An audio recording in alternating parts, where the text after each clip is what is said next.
ఇలాంటి మరెన్నో వీడియోలు ఈ వీడియోలో 2026 సంవత్సరంలో నిజ జ్యేష్ఠ మాసంలో శుక్రవారము మరియు పంచమి తిథి కలిసి వచ్చిన రోజున ఏ దేవత ఆరాధన చేస్తారు? పంచమి తిథి విశిష్టత ఏమిటి? జ్యేష్ఠ శుద్ధ పంచమి పాటించవలసిన ప్రత్యేక పరిహారాలు ఏమిటి అనే విషయాల గురించి తెలుసుకుందాము. పంచమి తిథికి హిందూ ధర్మంలో విశిష్టమైన స్థానం ఉంది.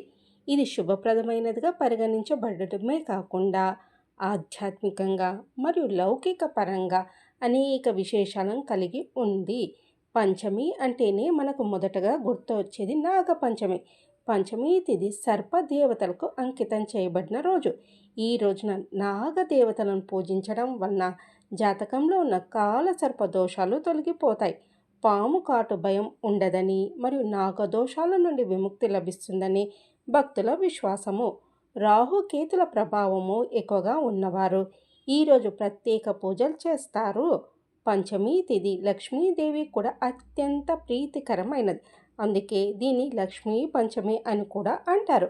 సంపద, ఐశ్వర్యము మరియు సౌభాగ్యం కోసము పంచమి రోజున మహాలక్ష్మిని పూజించడం చాలా మంచిది.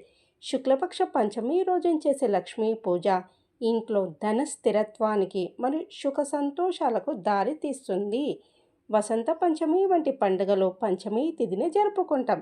ఇది జ్ఞానానికి, విద్యకు ఆదిదేవత అయిన సరస్వతీదేవికి అంకితం చేయబడిన రోజు.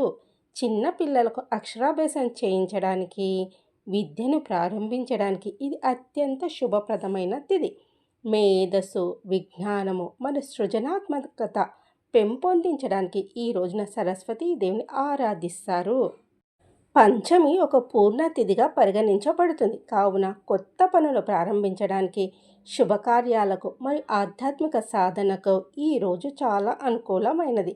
ఈ రోజున పవిత్ర నదుల్లో స్నానం చేయడము, దాన ధర్మాలు చేయడం వలన విశేష పుణ్యఫలాలు లభిస్తాయని శాస్త్రాలు చెబుతున్నాయి. అధిక మాసం ముగిసిన తర్వాత వచ్చే నిజ జ్యేష్ఠ మాసంలోని ఈ తిథి ఆధ్యాత్మికంగా చాలా ప్రత్యేకమైనది. ఈ కాలంలో చేసే ఆరాధనలు, జపాలు మరియు దాన ధర్మాలు విశేష ఫలితాలను ఇస్తాయని నమ్ముతారు. శుక్లపక్షంలోని పంచమి కాబట్టి ఇది శుభకార్యాలకు మరియు కొత్త పనులకు చాలా అనుకూలమైనది. జ్యేష్ఠమాసము విష్ణుకు అంకితం చేయబడింది కాబట్టి ఈ రోజున శ్రీ మహావిష్ణువును ఆరాధించడము, సత్యనారాయణ వ్రతం వంటివి చేసుకోవడము కుటుంబ సౌభాగ్యానికి మంచిది. పంచమి తిథి లక్ష్మీదేవి ఆరాధనకు, ముఖ్యంగా శ్రీ పంచమి లేదా లక్ష్మీ పంచమి రూపంలో అత్యంత శక్తివంతమైనది. లక్ష్మీదేవి అష్టైశ్వర్యాలకు ఆది దేవత కాబట్టి ఈ రోజున చేసే పూజ విశేష ఫలితాలను ఇస్తుంది. పంచమి రోజున లక్ష్మీదేవిని ఆరాధించే పద్ధతుల గురించి తెలుసుకుందాము.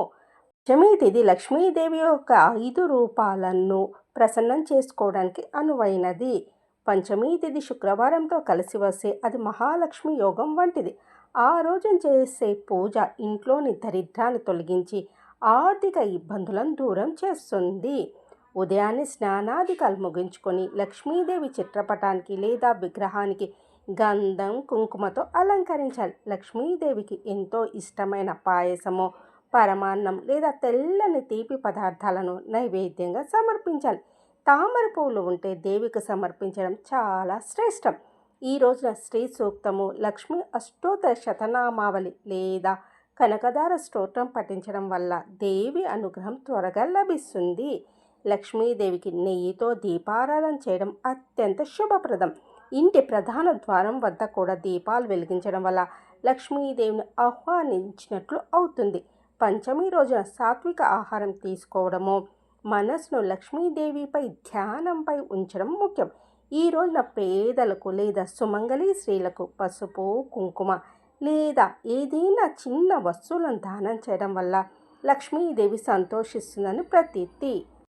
ఈ రోజున లక్ష్మీదేవికి ప్రీతిపాత్రమైన పూజా పరిహారాల గురించి తెలుసుకుందాం. లక్ష్మీదేవికి తామర పువ్వులు అంటే ఎంతో ఇష్టం.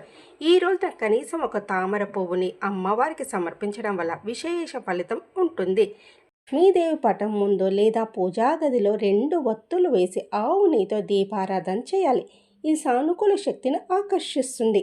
ఆవు పాలు, బెల్లం కలిపిన పరమాన్నాన్ని నైవేద్యంగా సమర్పించాలి. ఇది లక్ష్మీదేవి త్వరగా ప్రసన్నం చేసుకోవడానికి మార్గం.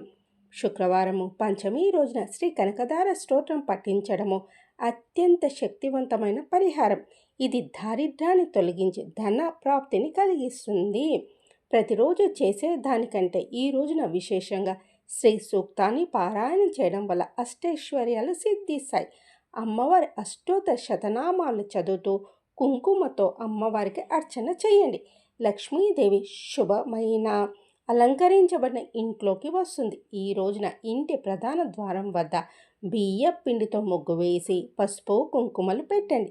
సాయంత్రం వేళ లక్ష్మీ అష్టకాన్ని వినడము లేదా పఠించడం వల్ల ఇంట్లోని నెగిటివ్ ఎనర్జీ తొలగిపోయి లక్ష్మీదేవి నివాసం ఉంటుంది. శుక్రవారం రోజున ఇంట్లో ఎవరిని కించపరచకూడదు. ముఖ్యంగా స్త్రీలను గౌరవించాలి.